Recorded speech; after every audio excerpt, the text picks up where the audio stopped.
Well, ladies and gentlemen, thank you for joining us today. In the moments ahead, you're going to discover some of the most important ideas on how to increase your self-confidence. You'll learn how to do that instantly. And most importantly, you'll also learn how to sustain it even through the most challenging times. So today, you'll learn the science behind self-confidence. Now, joining me this evening is my good friend, Bram Lagrou. Bram is Australia's most sought-after sales trainer. This past week, he's been interviewed globally on this topic and was also a guest speaker at the University of Adelaide, which is regarded as one of Australia's top universities. So please help me as we welcome Bram Lagrou. Bram, welcome. Clapping for myself as well. Thank you so much, and hello for joining. My pleasure. It's a pleasure to be back with you, Dan. And can I just use a little bit of a geeky sort of side of this Belgian here who's right now with you on this webinar? Of course, always. I wouldn't have it any other way. Well, I'm just going to hold this up here because people will be able to relate to a picture. You see two different pens here, right? What would be the difference between this one here and that one over there? Well, it looks like it's a Mont Blanc. So Yep. It should be worth a lot more money. That's it. So this one is worth a lot more money.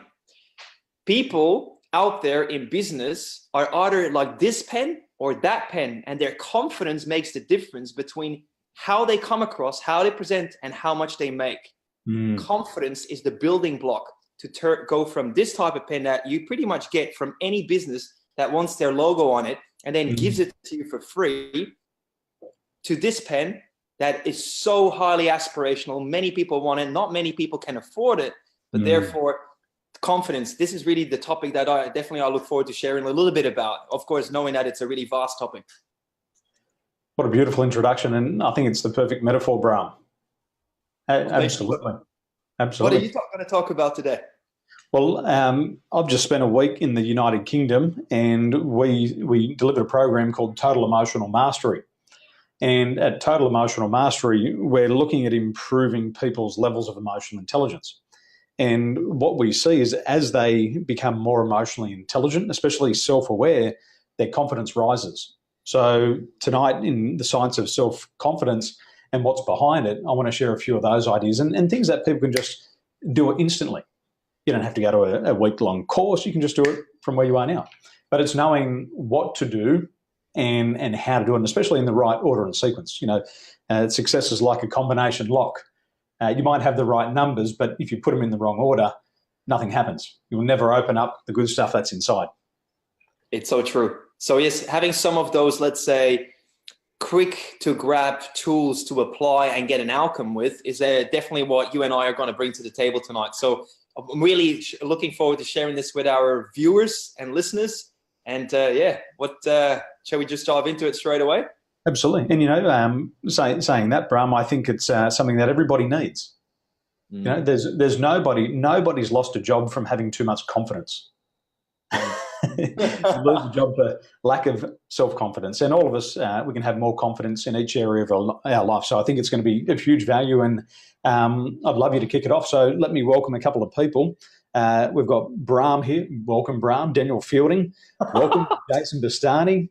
Kai Humphreys. Welcome, Simon Lannon, Joseph Chen, Jen Fogarty, Tim Rushmere, Susan, Lucy, and Emma. So thanks. And I'm going to put you straight into the hands of the man himself, Bram Lagrou. Over to you, Bram. Thanks again, Daniel. So look, I think it's important that I first probably start a little bit with a quick story here. And you were there as well. It was only a few days before a really, really crucial point in my life. And, you know, I'm a psychologist by trade. Like you, I'm trained in human behavior. And I like to believe that I'm pretty good at what I do, or at least so say many people out there. But there's sometimes that we all go through this really challenging time, turbulent. It's the biggest stretch ever. You got huge pressure, and it really starts to get the best of you. I've been there too, not too long ago. And one thing I found is, you know, you spoke about becoming self-aware and then using your self-awareness to build your emotional intelligence and therefore move beyond those sort of feelings that grab it. Well, I was in a state of desperation. Now in sales, desperation means no business. I was in a state of angst and fearfulness of, you know, being afraid of what might come, because I had huge costs that I was looking at and I didn't know how to pay them. So I'm just describing a situation that some other people that are now listening also be in. And so here's what I did differently. I first acknowledged the feeling that I had inside and the fact that I was not in a good state. I had a huge event upcoming and lots of people coming from around the country and even the world. So I had to perform, you know, because that's what we obviously want to do. And, you know, sometimes it just has been too long that we've been trapped in that state. And so I felt really stuck. So I think it's really important that in that time that we don't run away from it, that we just confront it for what it is and say, you know what, I need help. Scream, help. I need help.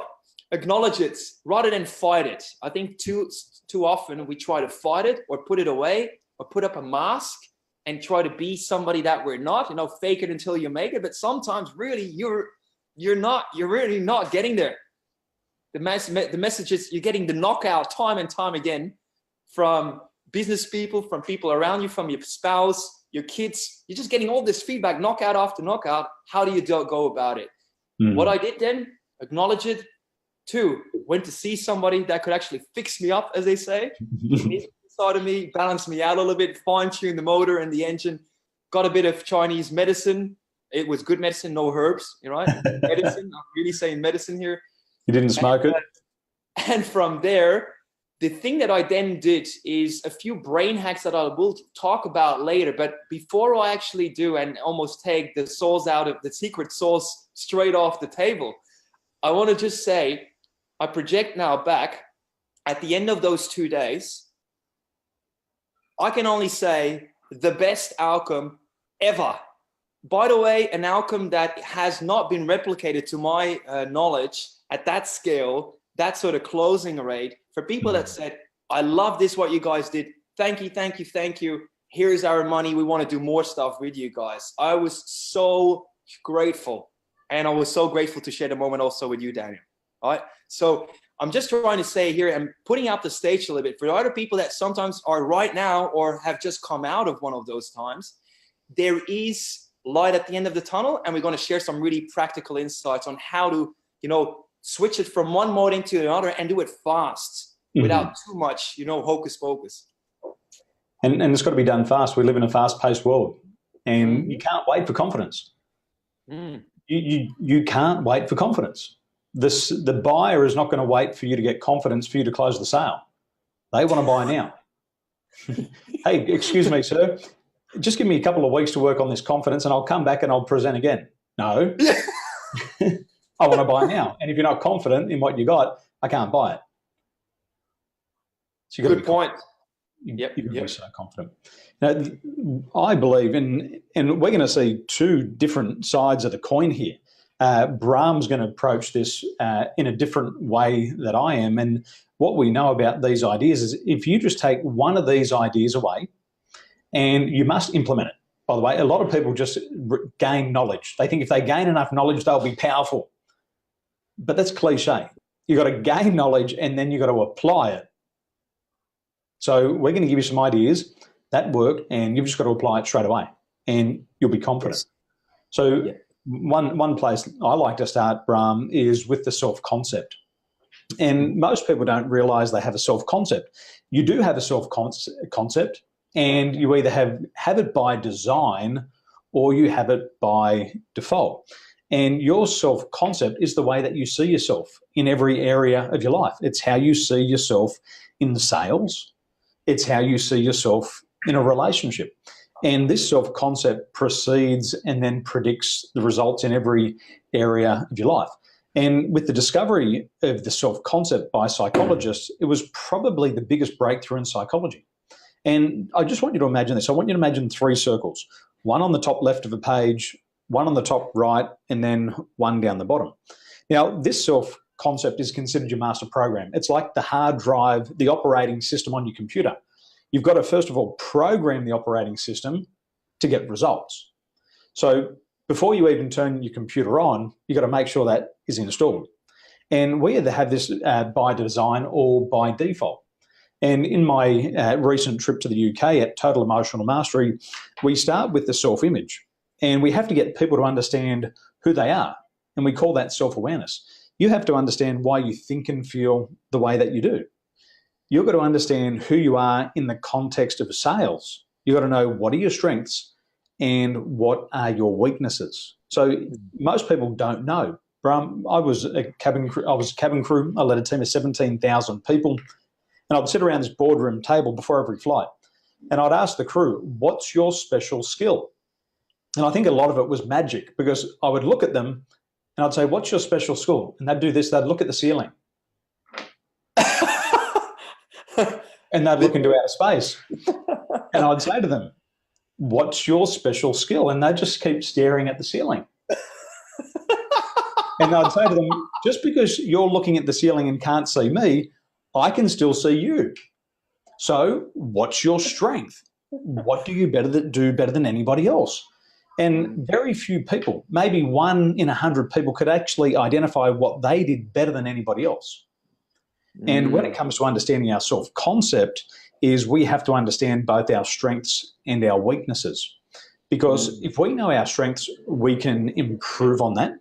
But most importantly, if we know our weaknesses. Because if we don't know our weaknesses, what happens is we use a lot of effort and get little result. And we put all of our effort in and get no result. And then our self-esteem and our self-worth just plummets. So where we start in Total Emotional Mastery is getting a good understanding of actually who I am in relationship to what I'm doing now. Business, relationships. Is it selling? Is it closing? Having a look at the strengths and having a look at those weaknesses. So my suggestion for people who are watching right now, just start to think, what are your strengths and what are your weaknesses? Most people don't know what their weaknesses are, and that's what we call a scotoma or a blind spot. Like when you're driving your car, if there's something in your blind spot and you can't see it, it doesn't mean it's not there. And if you turn and hit it, bang, you mess up. And what happens? You've had a crash and now your confidence about driving goes down. Same in business. Yep. So the self-concept, you've got to understand who you are. That's where I'd start. Yep. Know thyself. I mean, it's the Oracle of Delphi that started there, and really knowing. I think introspection is the way. We obviously also know this law of correspondence, as within, so without. So sometimes people say, hey, but I need more money, or I need more time, or I need more this. They look for the stuff outside. But then you ask them, are you actually investing in something that would help you free up time? Are you happy to look at the things that right now in what you're doing are undermining you and are taking your time? It's like sometimes people put the cart in front of the horse. And so I really love it when you say, bring it back to yourself first and invest in yourself. Like really look at it.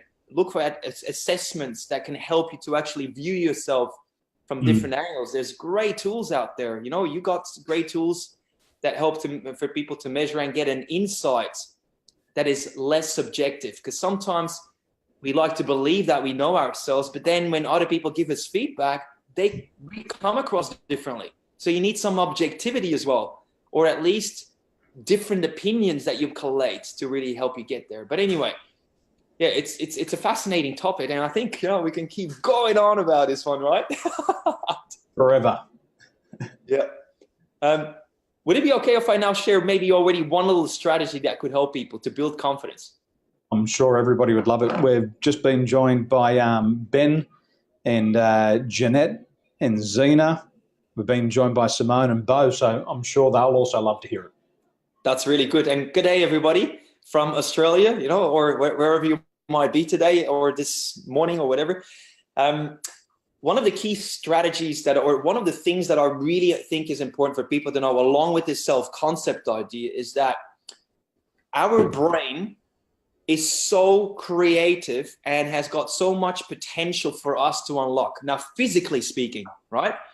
So if you just think about neuroplasticity, what it really means is that our hardwired system, or the hardware that we've got inside of here, it is not just there, stay put, it actually naturally puts itself together again and uses that capacity that we've got over there for tasks that we think are important, that we put our mental efforts into, that we allocate time to. All of this sort of stuff is the neuroplasticity of the brain. Well, if you know that, you also know that you're not stuck in terms of where you've been. If you know that your situation has been of a certain kind, there's good news. Your brain is flexible enough to reinvent yourself and create something different on the outside once you went on the inside. I think that's really good, let's say, good to keep in mind, that there is light at the end of the tunnel. If you choose to work it, if you choose to leverage it, if you choose to make it work for you rather than become a slave of it, right? So put the cart back where it belongs and use the horse to pull it. I think one other thing that I'd like to share on that topic is sometimes we're really facing these challenging situations and it's dire straits and we don't see the light. Mm. I personally find a lot of faith in the following statements that I mentally program into myself by just telling it to myself. And other people that are watching and listening can do the same. So it's as simple as saying a certain statement to yourself to almost light the room back up, make you see light again in darkness, and actually start feeling more confident within. Here's what you do, is you say, whatever you're faced with, you say, whatever life throws at me, I'm ready for it. And you become an inverse paranoid where you say, if life now pans out in such a way that it puts this situation ahead of me, or I'm right in the middle of it, you can ask yourself, how is this helping me to go to the next level? Instead, what most people do, and again, this is just me having done my research now in 25 countries on the ground, with working with people from, I don't know by now, I think 190 countries or whatever, 96 countries. I'm starting to count like my 4-year-old here. But let's say with a lot of people here, a lot of people will say, why is this happening to me? It's not fair. It shouldn't go that way. Now, this is obviously not very constructive internal talk or self-talk. So I'd rather say, whenever you catch yourself on engaging in that sort of stuff, cut it right there and say, how is this helping me to go to the next level? And reassure yourself, give yourself self-confidence by saying, I'm ready for this. I don't know yet how I'm going to deal with this, but I'm ready for it. And I'm going to figure out a way to overcome it. That will build your resilience. That will build your confidence. That will give you faith, trust, and hope. And without hope, people perish. 100%. Absolutely. And it's phenomenal advice there. And I liked what you said there, Bram. You mentioned just previously, you mentioned about insight. Somebody taking an assessment and having an insight. So we've got to look within for the answers. But people are constantly looking outside of themselves. And in NLP, and just piggybacking on what you said here, is people ask the question, why is this happening to me? Nature is neutral. The rain didn't come down to rain on your parade. The rain will do what the rain does, and that's exactly what it does all the time. It doesn't pick you and say, you know what, Bram, I'm going to mess with you today. I'm going to come and rain on your parade. And I'm not going to rain next door because there are good people next door. No, nature's neutral. And in NLP, we would say, instead of asking yourself, why is this happening to me? We would say, you got to ask yourself the question, how is this happening to me? And it's much more powerful. Yeah, it's like the locus of control, isn't it? The moment you say, why is this happening to me, you're pushing the locus or the place of control outside of you. And whilst it's outside of you, you have no influence on it.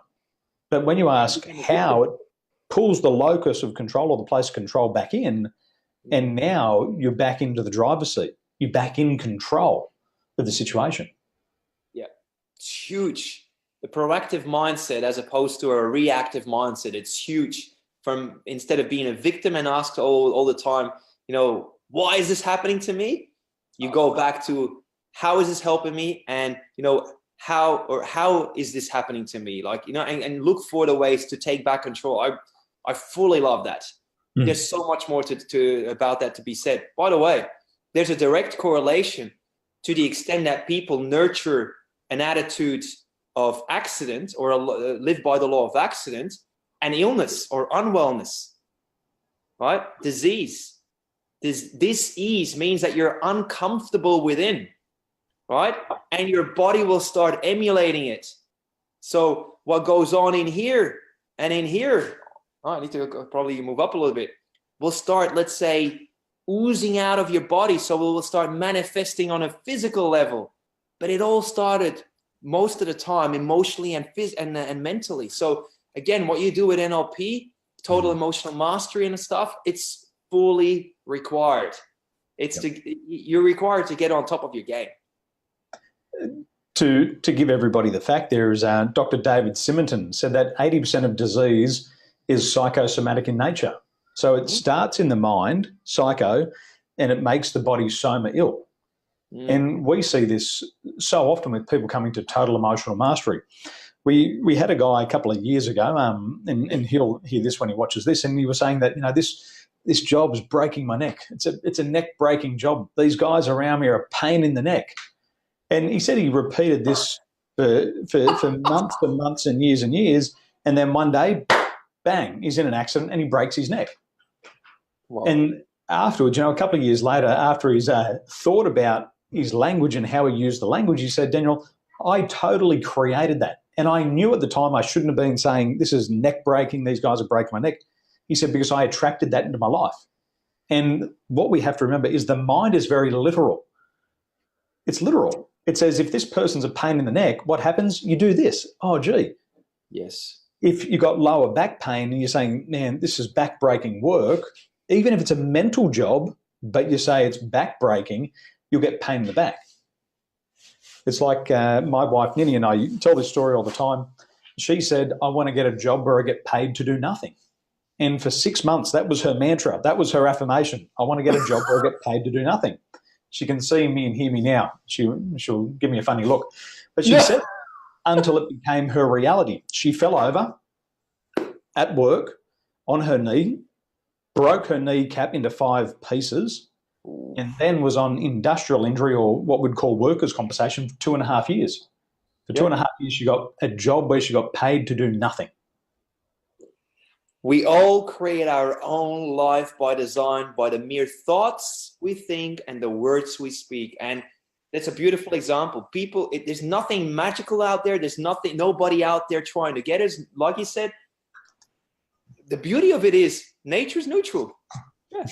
Yeah. No magic wand. No. But the cool thing is, if we really, look, let's say this way, multitasking. Right? I think we spoke about that earlier, if I recall well, didn't we? We spoke about that earlier. Yeah, that's right. You had a question of one of your people that follow you, and if you just think about it, if we multitasking, it pretty much means that you split your brain and all your other skills over at least 2 different things, if not more. Right? Now we all know that if we only give something half of our best as opposed to our full effort, obviously with the full effort we'll be more successful sooner, right? So it's like a mathematical equation that you can easily deploy. You don't need to be a rocket scientist to get this one, right? So I think the same applies to our mental capacity and our emotional potential and energy.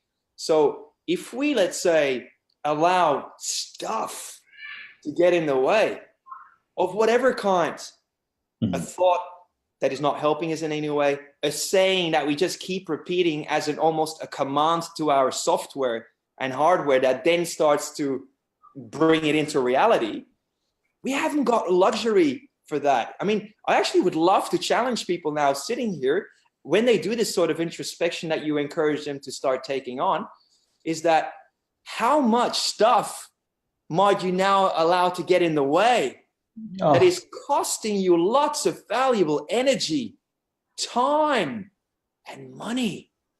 I say to people in sales all the time, how much money are you leaving on the table every meeting? If you were to just find a way to be 100% present, 100% in the moment, 100% in the zone, not like most people do, oh, she'll be all right. You can't get away with that in today's society. You want to be on top of your game. You want to be numero uno, the cream of the crop. Right? And then you have a great life.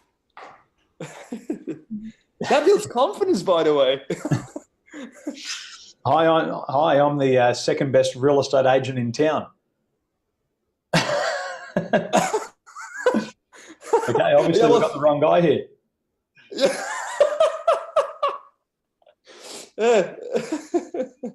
Doesn't make sense, does it? No. Imagine if you met your good lady and you said, "I'm going to love you. I'm going to be the second best lover you've ever had." They're either going back to the previous one or they're waiting for another one. Yeah. And by the way, as soon as you say that, guess what goes on in the mind of the other person? Who's number one? So let me go and talk to him or her. straight back onto Tinder or straight back onto Grindr. I think something that people have to understand is that your thoughts are extremely powerful. And we say thoughts multiplied times by a feeling becomes the reality of your life. And talking about thoughts, we have about 90,000 thoughts going through our mind every day. Now, I confess I don't know who counted them. I didn't sit there with a clicker and say thought 1, thought 2, thought 3. I'd have a thumb that looked like Arnold Schwarzenegger's bicep. But the point is we have about 90,000 thoughts a day. And those thoughts determine 95% of our feelings. So if you're not self-aware, if you don't understand the thoughts that are going through your mind, you're going to produce feelings in your life that you don't know where they're coming from. If you don't know where they're coming from, you can't control it. It's like the UFOs. We don't know where they're coming from, so we can't do anything about it. All we can do is speculate, and we speculate in our life all the time. And we get caught up in the speculation, and taking it back to the quote you said there, how much money are you leaving on the table? Whilst we're speculating where these feelings are coming from, where the origins of these thoughts are coming from, somebody else is selling to our customers. We're caught up in our world of thought and we're not present. So to get in the zone, first of all, you've got to have a great level of self-awareness.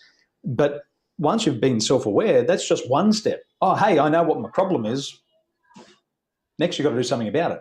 So then you've got to learn to regulate those thoughts and those emotions. And we have constant thoughts, nagging thoughts, that little devil on the shoulder that says, you're not smart enough, you're not confident, you're only the second best lover in the room here and you're trying to find the other one. You're stealing your partner's phone, who's the first best? And what happens is that we're flooded with these feelings. Those feelings then control the actions we take. And it's not just the actions that we take in life, it's also the actions that we fail to take that have a huge impact. Going to a sales presentation is one thing, but failing to close is a lack of action. And that's when you start to leave that money on the table. And those actions, the actions that you do and don't take, for everybody, you've got to understand, it determines the quality of your life. So let's go back to the thoughts and map this out in your mind. If I'm thinking at the start of a sales presentation, you know what, I'm not really convinced in this product. I don't know if this is the best product in the market. If I'm not sold on the product, I'm going to go in there with doubt. I don't know if it's all that good. We've had to refund it before. People keep returning it. And now you're trying to sell it to someone else.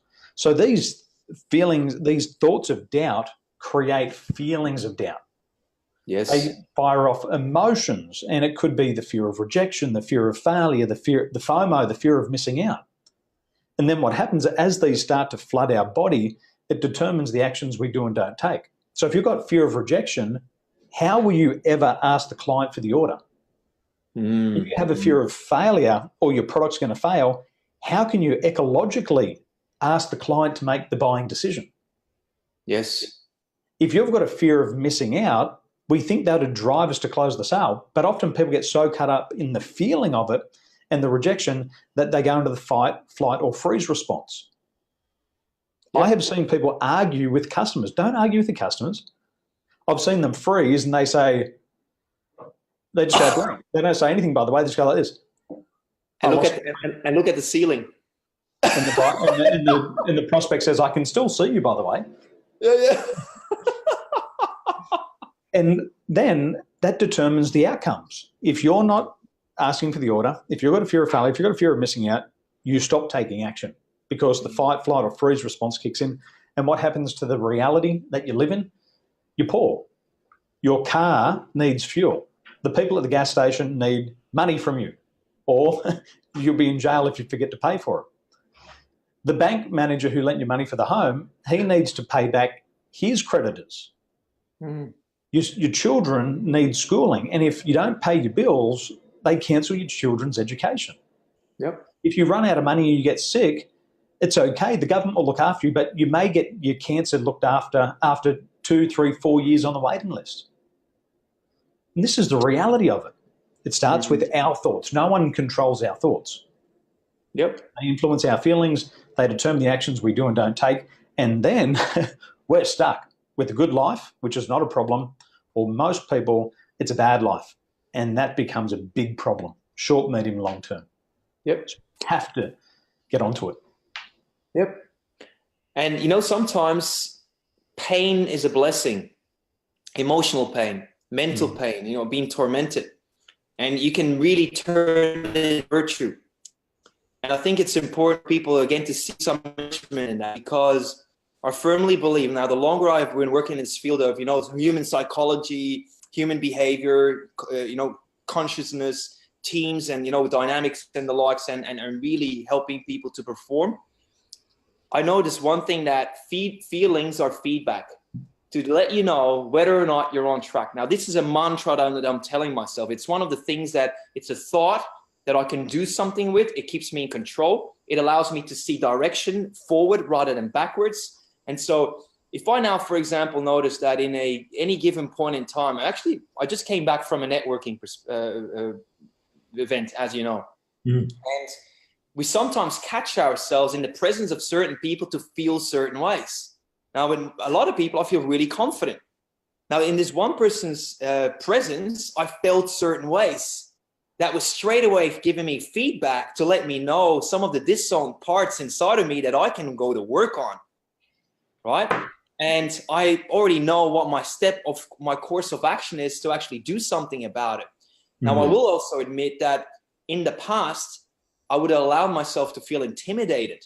So it eroded my confidence.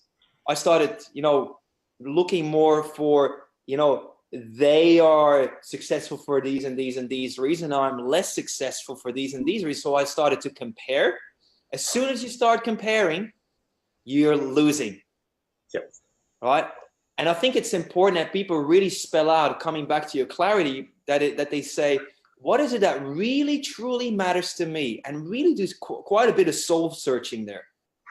Like, you know, Dr. DeMartini speaks about value clarification, and not fantasies, stuff that really makes you tick, the stuff that you will always find excuses or reasons for to do, to invest money in, and the likes, give you a really bloody good indication in terms of what you truly value, right? So when you're having that sort of awareness, and then, as you suggested, you take action in it to do something with it, then you start living life by design and creating a life that is not just mediocre and comfortable and pays the bills, but you can actually start doing something you love, that aligns with your strengths, aligns with your values, your purpose, your why, and therefore will build your confidence from there. Because last thing you want to do is get caught feeling miserable for a job you hate because your parents talked you into it, because mom and dad have done it before, the generation before that have done it before, and you just have to follow in their footsteps.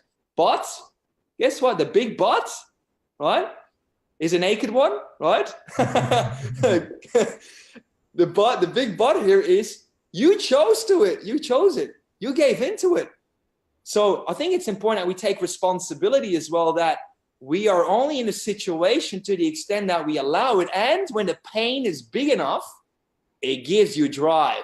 It gives you purpose. It gives you enough reasons to get yourself out of the shit on the dry and actually do something more meaningful that will then again build your confidence. So instead of living somebody else's life, live yours.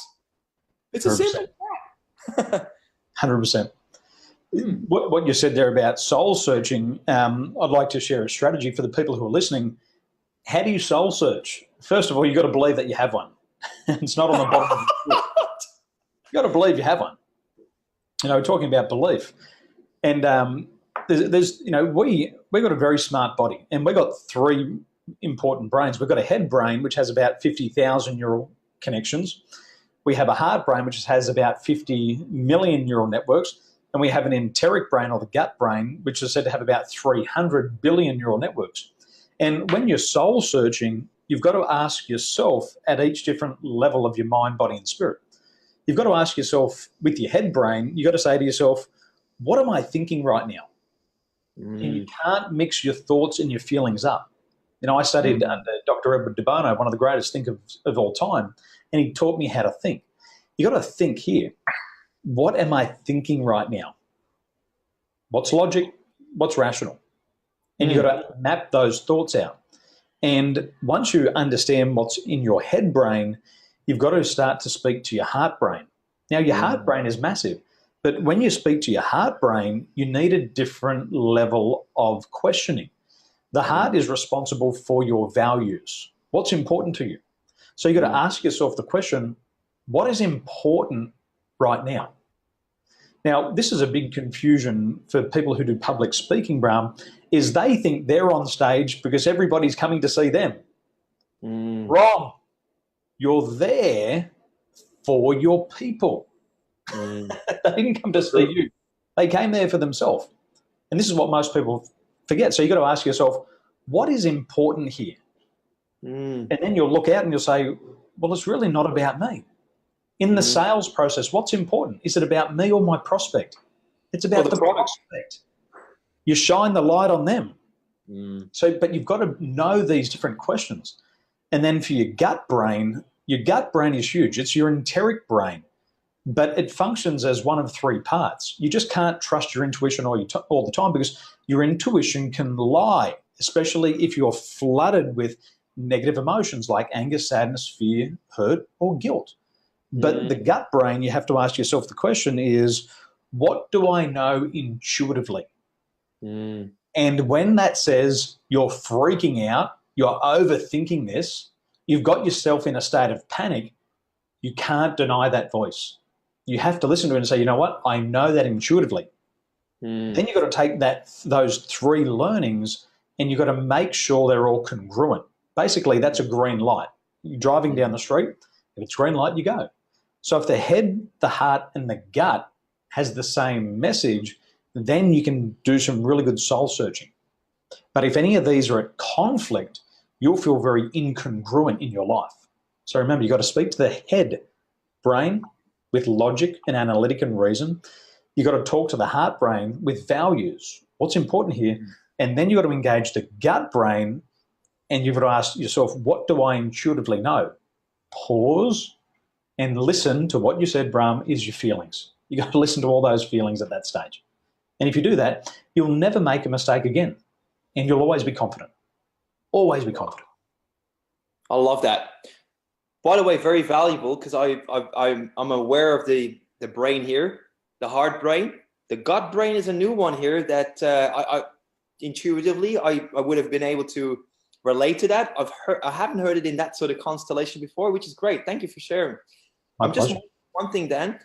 Is it possible that maybe at this stage we just also mention to those people that are watching that there is an opportunity for them to ask questions, so that as they have a question that they just, put it in there, right?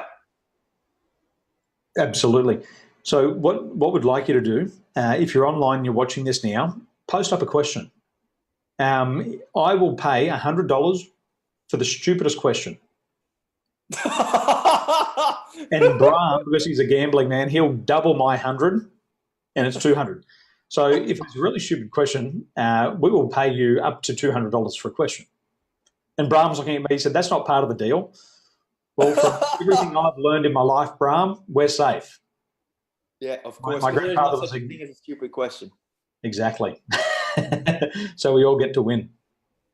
That's it. So feel free, fire away, guys and girls. We're very happy to accommodate you guys here. We've got nothing to sell here. We just want to share, right? We just I've got something to sell. I'm gonna tell the truth. I've got something to sell, Bram. Oh, really? Me too. I've got certain pens to sell. Now, my friend Saliha asked a question here, and she said, "Can pigs fly?" Well, my response is, pork and pigs, they're haram. They're not halal. Pork and what? Pigs. They're in the Islamic faith. It's haram, forbidden to eat them. So, Saliha, pigs will never fly into my food. I can tell you that for sure. But can they fly? Well, genetically, no. But they're always free to dream. Nice one. I see how. Yeah, I see now. Good. Well, thanks for getting involved there, Saliha. That's by the way came to my event, Total Emotional Mastery, years ago, and she's very skilled in helping women, especially young women in the Islamic community, on how to neutralize negative emotions. So she knows more about this than 95% of the people in the community. She's very knowledgeable about this. Very good. Well, so, you know what? It's good for people to get to terms with themselves and just embrace it. I think sometimes I see in working with people from certain ethnic backgrounds that the culture sometimes cultivates something for either one of the genders. And it's good to recognize it and befriend it and come to terms with it and letting it go if it doesn't serve you. 100%. You know, confidence it's an emotional state, ladies and gentlemen. People try to set goals for confidence. They say, when I earn $100,000, I'll be confident. When I make $500,000 worth of sales, then I'll be confident. Confidence is an emotional state. You can't set a goal for confidence. You either have it or you don't. You either turn on the confidence switch or you turn it off. And the most fascinating thing about confidence, there's no upper or no lower limits to confidence. There is no cap, there is no tax, there is no law to say how confident you can or you can't be. See, we have rules that govern speed, and the government says you can do 60 kilometres an hour, and if you exceed this, you'll be penalised. But there is no level on confidence. You can become confident, you can become more confident, and you can keep becoming more confident after that. And it just stacks on top of one another. And the more confidence you experience in every area of your life, the more confidence you'll have, and it'll generalize in all other areas of your life. If you're confident in business, there's no law that says you can't take that strategy of confidence and put it into relationships. It should be taught in school. You should be able to take those feelings that you have for confidence in relationships and put them into your spirituality. You know, if you believe in any religion and you believe it intensely, that religion will reshape your entire reality, for better or worse. But there's no upper or lower limits to this confidence. For people who lose their confidence, there is no lower limits to how much confidence you can lose. And especially because it generalizes, if you lose your confidence in work, what happens to the confidence in relationships? Does it go up or down? It goes down. And then once you lose your confidence in relationships, your body image starts to change. You lose your body image, and then all of a sudden the confidence drops down again. And there's no lower limits. And once we hit those lower limits, people experience anger. They get very angry, and they internalize their anger, calcifies their heart. We saw this in Total Emotional Mastery, and I measure people's heart rate variation. And we can see people's heart rate variation jump by up to 50 beats per minute within half a heartbeat. So imagine that. Your resting pulse rate might be as low as, say, we'll call it 70. But as soon as you experience that anger, your heart rate can shoot straight up to as high as 120 or 130 beats. Wow. But once your anger's up, you can't control your emotions, so you're self-confident. Have you seen a confident, angry person? No, there's no confidence. They've lost control, which means they've lost their confidence as well to be able to regulate their emotions. So, ladies and gentlemen, there's no upper or lower limits to your confidence. You can have as much as you want. You just got to decide in advance. And you know what? That makes really sense in a way that you are your own barometer. You can measure yourself and keep yourself in check with it. And I think the other thing is as well is that sometimes people confused. You know, you mentioned earlier that I was on another webinar, you know, a few days, well, actually yesterday as well, talking about this the science behind confidence. And the question was asked, what is confidence? One thing I think that we need to really be clear of is that confidence is not cockiness or arrogance.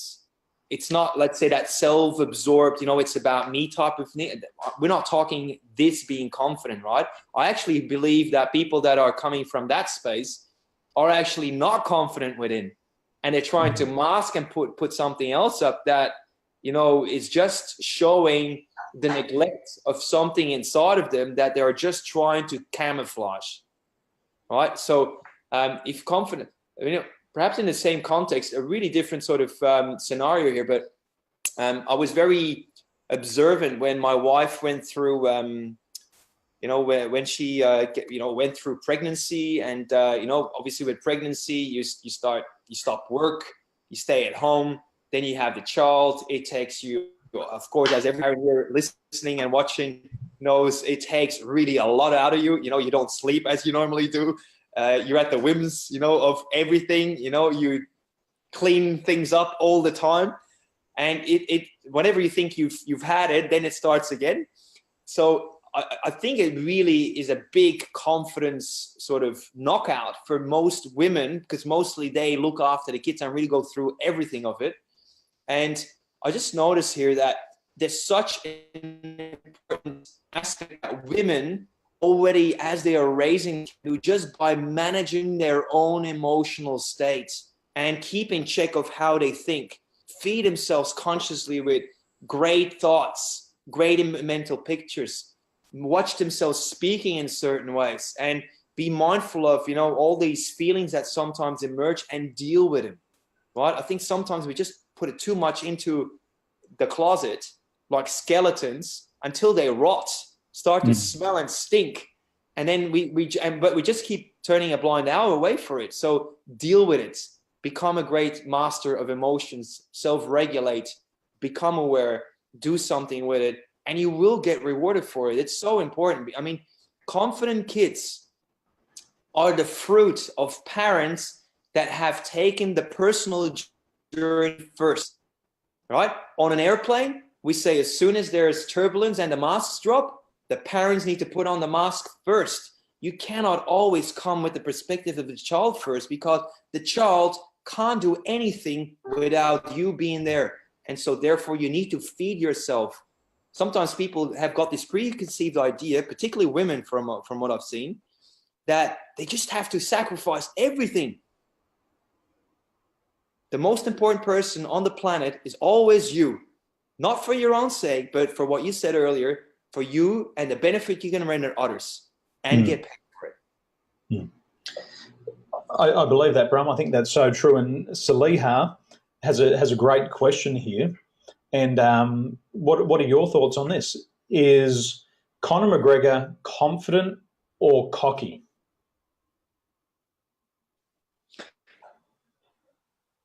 I'll leave that one to you, because I don't watch much television and I don't even know who he is.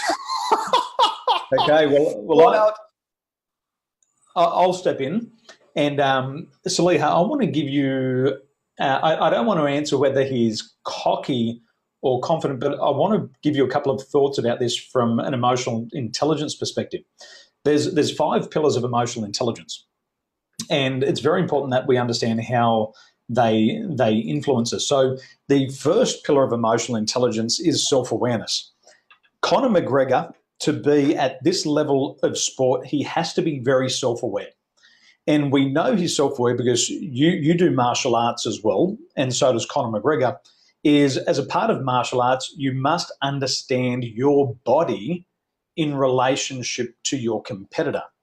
You need to know how your body moves. You need to be aware of your blind spots. And I would say that anybody who gets to the very top 1% in their field has to be very self-aware. Secondly, Conor McGregor, I believe in some instances, he will be very good at self-regulation. So he could be one of the first billion-dollar athletes. So he knows how to regulate his emotions, but he also knows how to elicit emotions out of other people. And what we're going to be aware of is with the UFC and MMA is we're going to ask ourselves the question, what's staged? Because remember, this is Hollywood. These are the modern day gladiators. And it's not always about who's the best fighter. It's what we can get from society in terms of spending money and pay-per-view. So we're going to say that he can regulate his emotions to be able to perform on and off the octagon. So he has to be able to regulate his emotions or people would not sponsor him. We see people losing his sponsorships all the time. So we have to say that he has the ability to regulate his emotions. Thirdly, we know that he's got high levels of motivation. Nobody ever makes it to the top of any field with low levels of motivation. However, in the second two pillars of emotional intelligence, Saliha, we talk about empathy and we talk about social skills. And I think this is where Conor McGregor will find himself in a lot of trouble in the months and years ahead. So as soon as you start to talk about somebody's family, as soon as you start to talk about somebody's religion, then you cross the boundaries of empathy. And as empathy, as we call it in emotional intelligence, it's the ability to read the emotional makeup of the other person. Now, I think Conor McGregor's effectively read his emotions in relationship to his religion and his father. The next thing that adds on to this is social skills. I think Conor McGregor knows how to get a reaction, but I think when it comes to religion and race and family, he's probably overstepped it, providing we're not talking about what's Hollywood and what's reality and what's not. So what I have to say in the context of what I've seen is that his ability to communicate to the other person has elicited a negative response, and that's why there was the attack at the end. So I believe that in intrapersonal emotional intelligence, he's very high. But in interpersonal, he knows how to read people's emotional makeup, but he could have crossed the line because he's also done this with members of the gay community as well.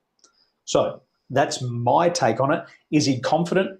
He has to be confident. You can't get in the ring if you're not confident. Is he cocky? Then I'll let the Roosters decide that. I think that's a really great question. And by the way, I love the question, so thanks for asking. I did look him up now quickly, had a quick look at it, and I think I have something to share with it that, for whatever it might be worth.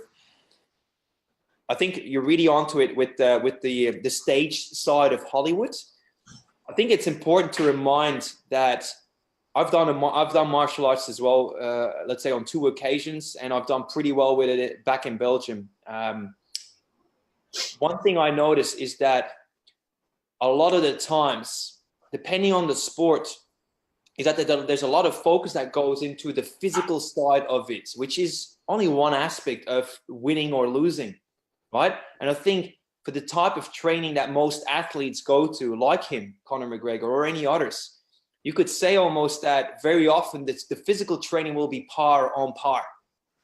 But what really really increases it a notch, or if not 2, is where the mental game comes in. And I think really becoming back to the mindset. So I'm a runner. I run trail runs, marathons, half marathons. I've done 60 kilometers. I've done, mountains and whatever, and, 7.5 hours runs without stop. And I remember reading this book by a guy called Scott Jurek. Now, Scott Jurek is, if people don't know about him, he's a really long ultra distance marathon runner. So you're talking about your 150 miles, right? Over mountains and hills, not just flat stuff, and without stop. So just keep going. And the guy is completely vegan. So he doesn't get any, meat, protein, and so on. So if you see it in this context here, in his book, Eat to Run, I think it's called, he mentions something where the run is not really the physical one. On the physical level, most athletes that are well prepared can compete on the physical level. And most of them come around at the edge at the same time. But it's the mental game that really sets them apart. And for example, if one is really at the far front, the number 1, this person has got the biggest challenge because they don't really are chasing anyone. They're fighting the game with themselves. As soon as somebody shoots past them, the one who was at the front initially and who gets taken over might have a little thing kicking in the brain that says, oh my God, he or she is on fire. Look at how fast they're running. And that could be the end of the game. That could make them lose out just because that one little thought. And the other one, by the way, could have staged it. He could have just been in his tail all the time. And then just when he saw that there was the the smallest sign of weakness, just jump on it like a vulture and just overdo it. And therefore impress the other into losing, because the mental game took it all away. Interesting. So true. How could you respond, Bram, to Ali's question? Ali asked, can you still be confident when you are incompetent? Incompetent? Yeah. Can you be confident when you are incompetent? I'm happy to have a go at that one. So let me warn you, first of all, she's very well educated. She's a pharmacist and she's training to be a doctor. So we've got to get it right for Ali. Sure, great, and I appreciate the background there. So look, I can appreciate people that want to get things right. Let me ask you, competent is only measured in terms of a specific task, but is it possible that you're competent on one of the tasks while another task that is on the flip side of it also required to get a certain outcome you're really good at, also at the first one not? I'm giving you an example. Let's just take not your own expertise, but a close one. Doctors. I remember doctors that were, technically speaking, so precise, so good at what they do, and I would follow their advice blindly. However, because they're not really very social and very emotionally intelligent, they can't necessarily present their internal world and express it in a way that I can easily relate to, empathize with, and buy into.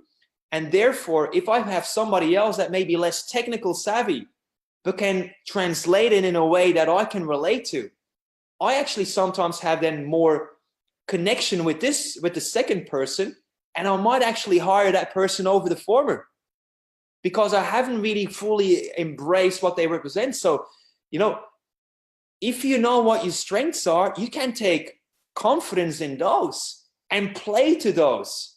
You might then see that you might be not the best pharmacist and be okay that you're not really technically the best, but then start managing a team of really good technicians and become known as the place to go. Therefore, I think you're really making the most of what you're confident in and where your skill sets level align. I'm going to tap on to the back of that as well, Bram. And I think this is a really important thing for us to think about as well, is that there's 4 stages of learning. So in anything that you do, whether it be medicine, whether it be, let's use riding a bike for an example, there's 4 stages to learning. First of all, you don't even know a bike exists. And we call this unconscious incompetence. It's where you don't know it exists and you don't even know it. Even if you see it, you wouldn't know what it is. And at that stage, there is incompetence, but that won't change your level of confidence because you don't know about it, so it can't impact you.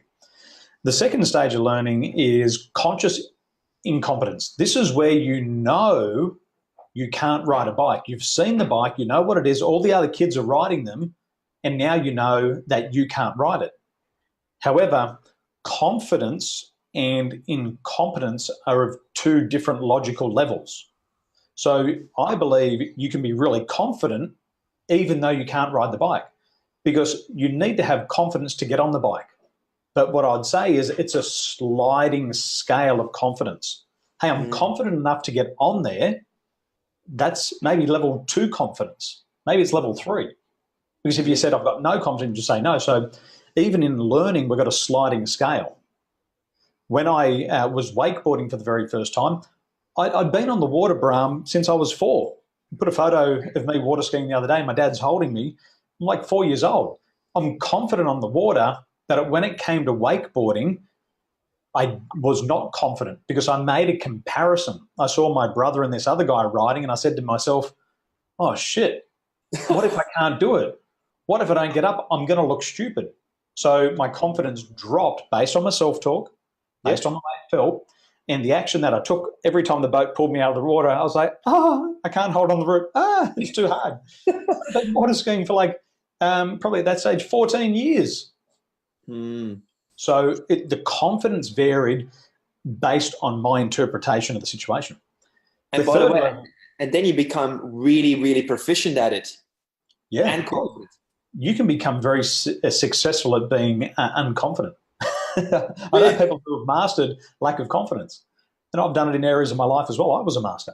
And then the third level of learning is a conscious competence. You know what you're doing, but it takes a lot of mental energy. And again, confidence here can be a sliding scale. And then the fourth step to learning is where you're conscious, you're unconscious competent. And this is the fourth level, is you know what you're doing and you don't even need to think about it. So think about somebody driving a car. They've driven the car for 20 years, but they still drive down the street like this.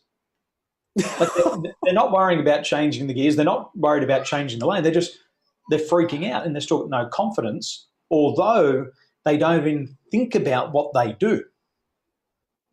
Yep. So at the first level, which is unconscious incompetence, even if you don't know what it is, you can still be confident.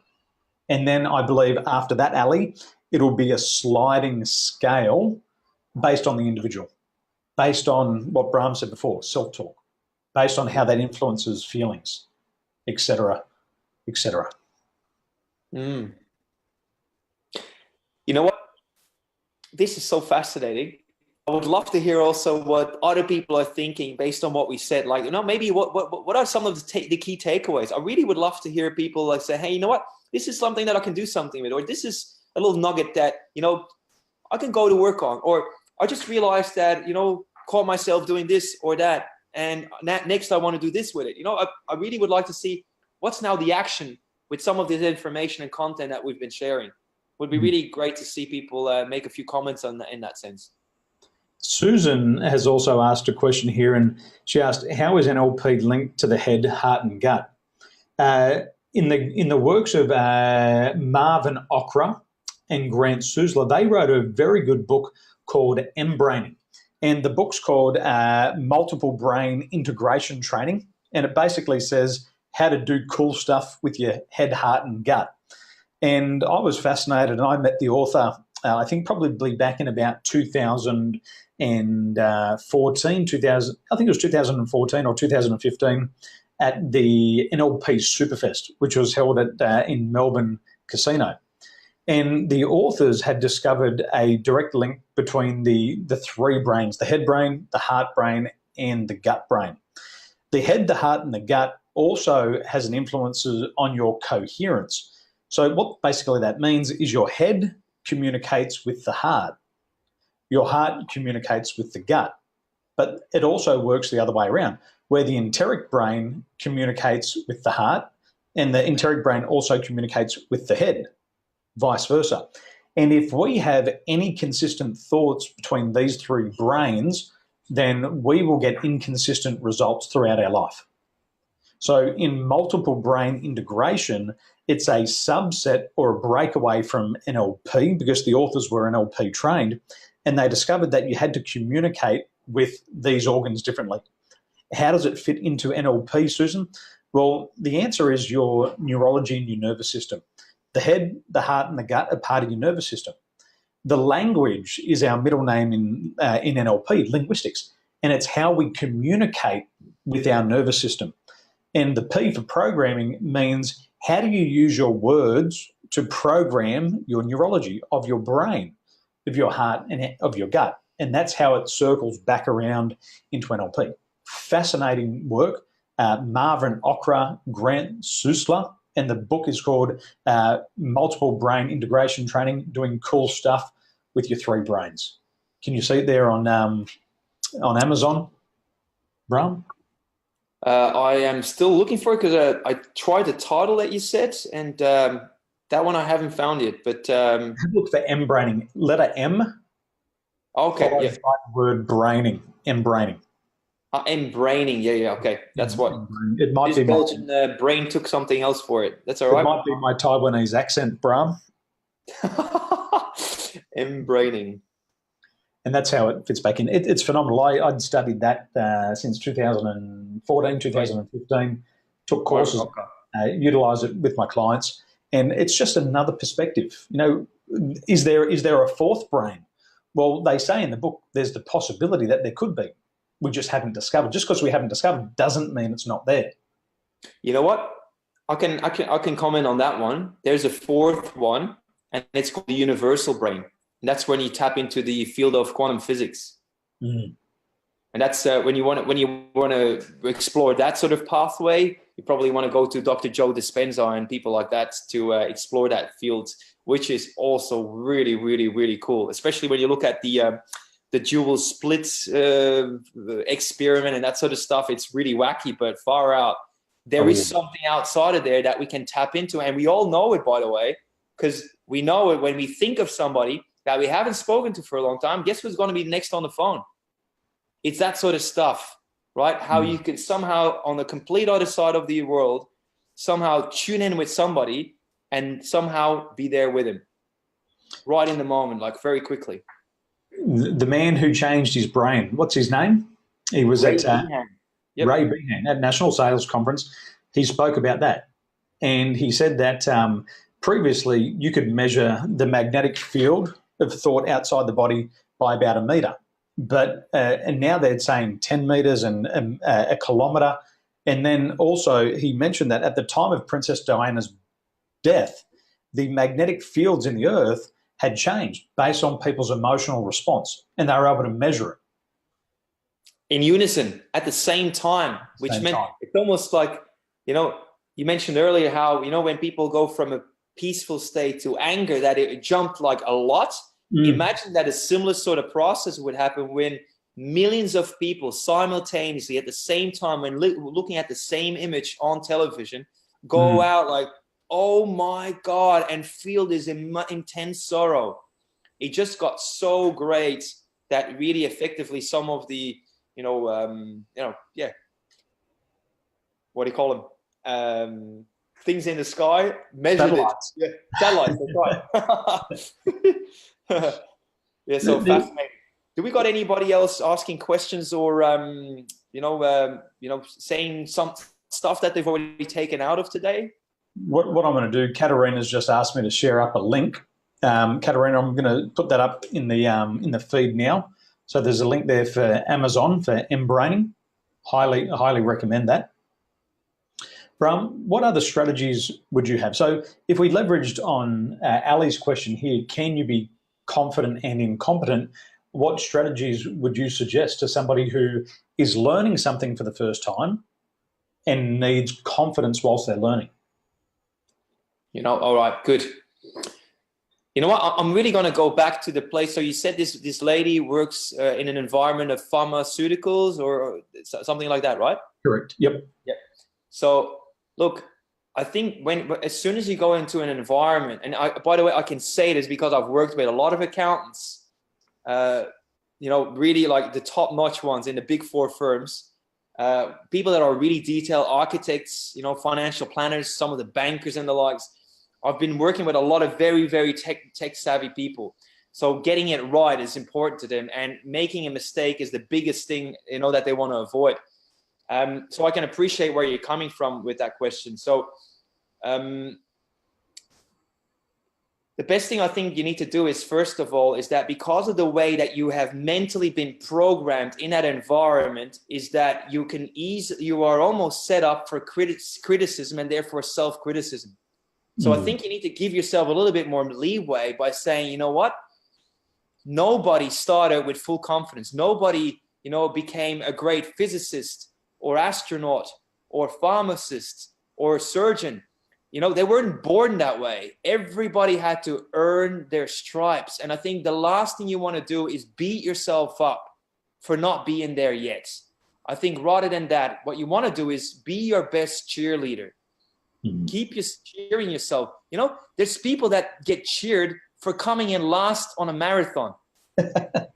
because they're 85 or 100 and they still do it. So I think it's give yourself permission, because if you are in a tendency, because you've got trained in certain ways to think more skeptical and negative and looking for the stuff that doesn't work, you need to find ways to balance this out by going to the other side, right? So certain people have a natural tendency to overestimate themselves, and they think really highly of themselves, but their competence may be very low, and they don't see it. We call those people self-righteous people. We also have on the other side of the extreme, the people that keep looking for faults in other people and themselves. And I think that those people that are in highly technical environments, at least from what I've experienced, are more prone to the latter. They become more self-wrongness, and they find more faults with others. And as leaders, they are so critical and skeptical that a lot of staff leave because they get drained and really exhausted, because it looks like whatever they do, they become like the dog that keeps, whatever it does, keeps getting electroshocks to it, whether it's, sleeps or doesn't sleep, when it walks around or goes away, whether it eats and touches food or not, whatever it does, it keeps the electric shock. People start becoming in a state of, I've forgotten now what we call it in psychology, but a trained helplessness. And if you catch yourself from a self-awareness perspective that you might be a little bit more like that, make sure that you balance it out by giving you permission to shine. Recognize the thing that you are only at the start, for example, or recognize that, yes, there's still room for improvement, and that's good, but also recognize and celebrate the things that you have done really well. I think that's what you would do. With the other guys and girls who are really more on the self-righteous sort of thing, make sure that you swing the other side. If you catch yourself getting a little bit too self-confident, find reasons yourself to bring yourself more to a balanced state. Look for the things that you're doing wrong, that you could do better, rather than keep telling yourself how great you are and how good you look. Right? So it's about self-regulating. You can't be too extreme here, and you can't be too extreme on the other side. 100%. There's something that we've got to understand about confidence. Confidence is an emotional state. So this is how it all comes together. Confidence will determine your attitude. So first of all, your expectations about yourself in each and every area of your life will determine the way your expectations create your attitudes. And we say that your attitude is your angle of approach. So I want you to think about this. What do you expect of yourself? You've got to have a high level of self-awareness. What are you expecting to happen as a result of being in this situation? If we go back into sales, and if I expect that the client will say no to my offer, what type of attitude or angle of approach will I have to that customer? And I'm going to stand up, and I'm going to get you to think about it. I put my hands like this because that's how they hold a gun. They hold it like that. So think about it. You're coming into a situation, and you've got to think about your angle of attack. So I come in and I have low self-confidence because I expect the client is going to say no. How do you think I'm going to approach the client? Like this? Oh, sir, I think you'll really like it. We've had other people who like it. And this is how we approach the client. Oh, shit, they're going to say no. Well, I may as well talk about the weather. Well, we'll talk about the weather, and we will talk about your family, and we'll talk 30 minutes about you, and you'll think I'm a really nice person. But at the end of the 30 minutes, I know that you're going to say, hey, I'm really busy, I've got to get going. And you're like, oh, thank God. So that's how we would approach. If we expected the client not to buy, we would approach it very timidly. But alternatively, if you believe in your product or service and you're really confident, what happens is you attack it head on. You confront it and you talk directly to the customer. Imagine you've got that rifle there and you're coming in to attack a sale, and you believe, I'm going to kill this sale. I'm absolutely going to murder this sale. You're going to have the butt of the rifle tucked into your shoulder, and you're going to be looking down the scope, and you're going to have the barrel pointing right at the buyer. And you're going to attack it with confidence. You're going to move straight towards that thing. And that's what confident people do. It's because they start with high expectations of themselves. They believe they're going to do a great sales presentation. They expect the client will buy, and they expect that the client will also give them great referrals. So they approach them, their attitude is of confidence. And what happens, they approach with confidence. The other person says, wow, this person's really confident. Maybe I should buy it just because they're confident. If they have that level of belief in this product, then I should believe in it also. But imagine somebody who is timid or shy. Oh, I think this car's kind of safe. No, I'm not going to buy that one. I'll buy the other one. You know what? You're so right. I mean, people really buy energy. They buy confidence. It's the energy that you emit, the fact that you trust the product, that you love it, that you know it will do right by the client. That energy oozes out of you. And people pick up whether it's genuine or fake. You know, when you're just trying to pretend, most people have got a BS radar, which in this country we call bullshit radar, right? So we got the gut pretty much telling us, you know, that it's just BS. And so we can sift through it quite quickly. And by the way, nobody needs to teach us how to do that. We just know it. So we got the confidence within to filter out what's generally what we believe to be real and genuine, and that stuff which appears as fake and disingenuous, right? So I firmly believe, it's obviously not the only criterion, but I firmly believe that whether people have got themselves to offer as an employee to a new company, or they've got an idea that they want to pitch to investors, whether they want to pitch themselves to their dream partner and get bought that way, or and get off the streets, or if they just want to, you know, for example, inspire a nation to do something that no one has ever done before. All of that is sales ability. And not just from that, I think it's again having the confidence and the purpose and the belief that what you have to share, an opportunity, a product, a service, a person, that all of that, or an experience, that all of that is the best thing for this. And if it isn't, you'll also have the guts to tell him.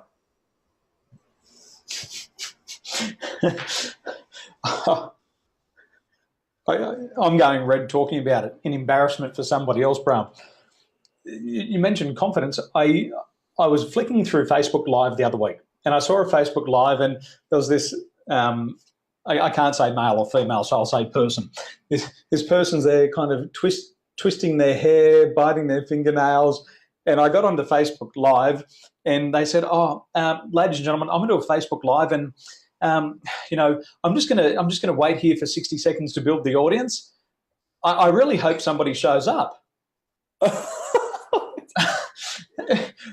I saw that, Bram, and I went, they ain't fucking for real. I said, I'm not going to watch this. If that's how they start their Facebook Live, I hope somebody shows up. I'm lost already. Totally gone. Bang. It could have been the best message in the world, but they weren't convinced of it. So I had to hit the stop button immediately. Of course. So you've got to go in confidence. You know, who cares if somebody shows up? I'm still going to have a great time. And that's the attitude. And by the way, that draws people in, that gets them hooked. That makes them want to listen and watch and the likes. And, you know, look, you bring your best stuff to the table. That in itself will attract certain people, whilst it might not be right for others. And that's fine too. 100%. You're still a good person. You are, absolutely. Well, let's put a nice big bow around tonight's topic of the science behind self-confidence.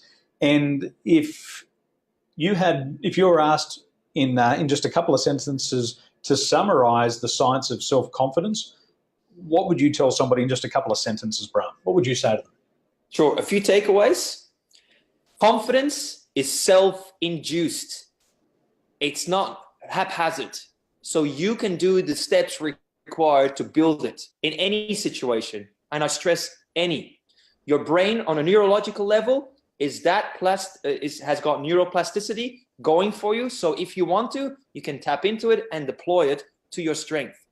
Third, feelings are feedback to let you know whether or not you're on track. So from an emotional intelligence perspective, listen to your feelings and then use that as direction. Let them be your guides rather than work against them.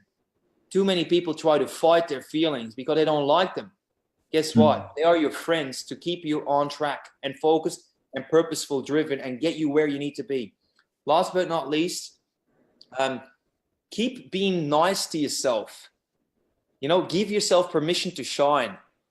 Ask yourself the questions such as, how is this helping me to go to the next level? This circumstance, this problem, this challenge that is doing my head in, you know, how is this helping me to get to the next level? And keep reminding yourself, whatever life throws at me, I'm ready for it. It's just giving you peace of mind. And meditation and exercise really is all stuff, again, that helps to build your confidence. Well said. Absolutely incredible.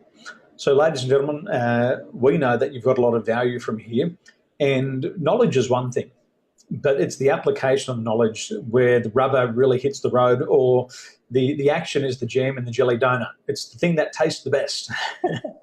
So if you want to succeed faster, if you want to have more self-confidence, and remember, there's no upper or lower limit to confidence. You can have as much as you want, and you can have it now.